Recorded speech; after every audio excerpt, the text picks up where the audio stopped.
A esta hora establecemos contacto directo en Caracas con el economista Alexander Guerrero. Buenas tardes, señor Guerrero. Gracias por acompañarnos en el informativo de NTN 24 para toda nuestra teleaudiencia en Estados Unidos, América Latina y el Caribe. Buenas tardes, gracias por su invitación. Sí. Se esperan nuevas noticias económicas por parte del gobierno de Nicolás Maduro para hacer frente a lo que él ha llamado los altos precios y la especulación por parte de los empresarios. ¿Usted, desde su punto de vista, considera que en este fin de año pueden aliviar estas medidas la crisis que está sufriendo el país?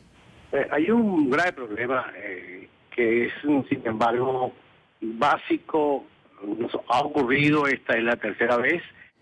Y ha sido muy corriente en el resto del mundo por allá entre los 80 y los 90. Una crisis fiscal que tiene el gobierno es totalmente insostenible, no financiable, alrededor de 22-24% el déficit fiscal en términos del Producto Interno Bruto. Eso vemos los impactos de inmediato en una desaparición de las reservas, una caída de la producción de petróleo porque el gobierno toma la renta petrolera para sí y PDVSA no invierte, ni sus socios invirtieron, tanto que se registra en los últimos 8 o 9 años una desinversión en la industria petrolera.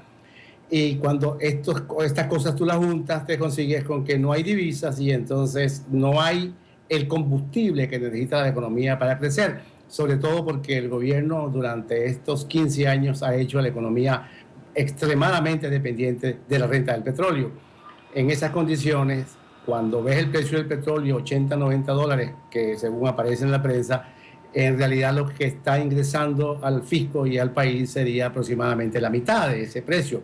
Hay una serie de acuerdos petroleros que Venezuela tiene con China, con India, con Cuba y con Petrocaribe que son altamente costosos, no producen caja para PDVSA y eso ha impactado el Banco Central de Venezuela con las reservas en el suelo. Eso ha impactado al gobierno con un déficit fiscal del tamaño que ya sabemos y con una presión hiperinflacionaria que estamos viendo a final de año, por ejemplo, alimentos con una inflación casi del 80% y el resto de la economía con una inflación por encima del 50%. En estas condiciones solamente caben dos medidas que son elementales y se tomaron en el pasado. Un desmantelamiento total del control de cambio y una liberación de precios para que vuelva la economía a reactivarse y la gente vuelva a producir un respeto a los derechos de propiedad y de esa forma podemos poner la economía en movimiento. Economista Guerrero, lo voy a interrumpir un segundo. Hablemos exactamente del final que usted nos dice, lo que trae Maduro. Él ha hablado de que van a lograr estabilizar una nueva economía donde se acabe la usura, la especulación, se bajen los precios de todos los productos. Pero la lógica es que cuando uno dice que va a bajar los precios y va a fijar los precios, ahí viene la especulación y viene el desabastecimiento. Claro, el problema es que él está enfrentando unos problemas que son básicos y que son conocidos en el mundo bajo una perspectiva muy heterodoxa, es decir, extremando controles y lo que vas a producir, lo contrario. Yo lo he dicho en medios y por escrito que tiene una capacidad de inmolarse inmensa el propio presidente Maduro, porque el camino que está tomando es simplemente extremar controles a un punto en el cual tendrá que llevarlos a la calle.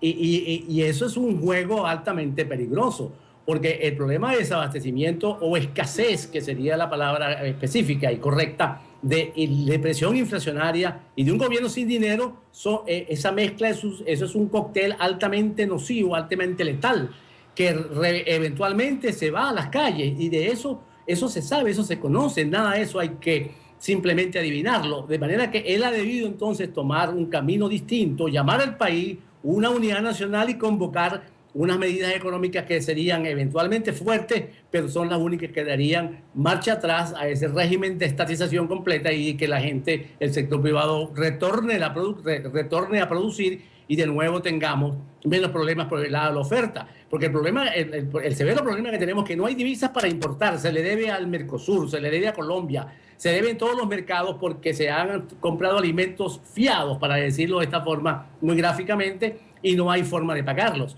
Entonces, la situación de Venezuela es altamente peligrosa, económicamente terminal, no tiene otra salida Maduro que ir a un régimen ortodoxo de eliminación del cambio, liberación de precios y para que retorne la confianza y los capitales regresen. Es el análisis. A eso tiene que apostar, sin embargo está haciendo lo contrario.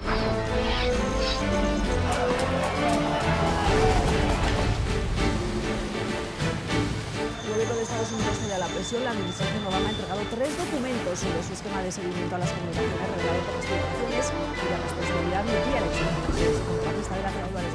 Las elecciones presidenciales de Venezuela, donde resultó electo el mandatario de este país, Nicolás Maduro, ya que la organización no tuvo una presencia en este país.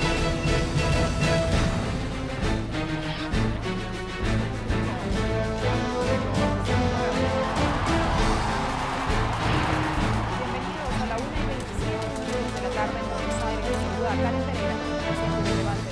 Comenzamos. Lo que significa este libro. ¿Hacia dónde va